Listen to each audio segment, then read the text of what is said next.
26 जनवरी को लाल चौक में फैसला हो जाएगा किसने अपनी माँ का दूध पिया।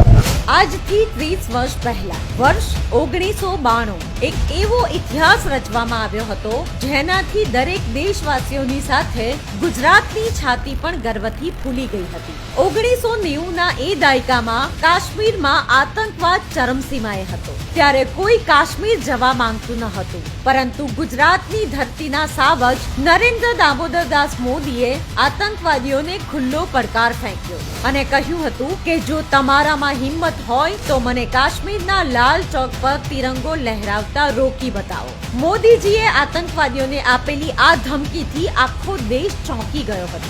26 जनवरी को फैसला हो जाएगा किसने अपनी माँ का दूध पिया। बताते जा रहे हैं लाल चौक, तारीख घोषित करके जा रहे हैं 26 जनवरी।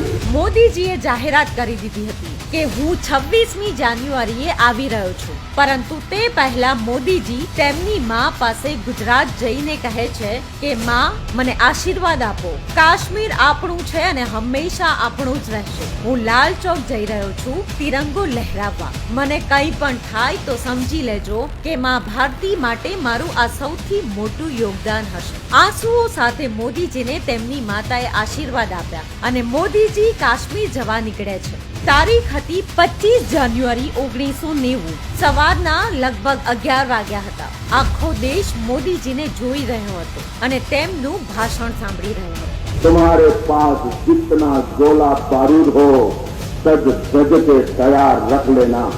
तुम्हारे पास जितनी गोलियां हैं AK-47 में भर के रख लेना। હવે એ તારીખ આવી ગઈ હતી 26 જાન્યુઆરી 1990।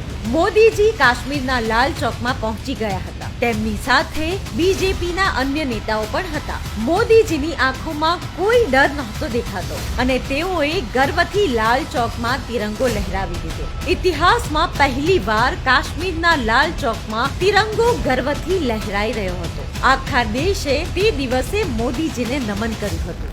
એ દિવસ હતો અને આજનો દિવસ છે। આજે કાશ્મીરના એ જ લાલ ચોકમાં તિરંગો પણ છે અને લાઈટ પણ ઝગમગી રહી છે અને એ જ મોદીજી આજે દેશના વડાપ્રધાન પણ છે અને એ જ આતંકવાદીઓને ખતમ પણ કરી નાખ્યા છે। દેશને ગર્વ છે મોદીજી પર અને ગુજરાતને પોતાના દીકરા પર।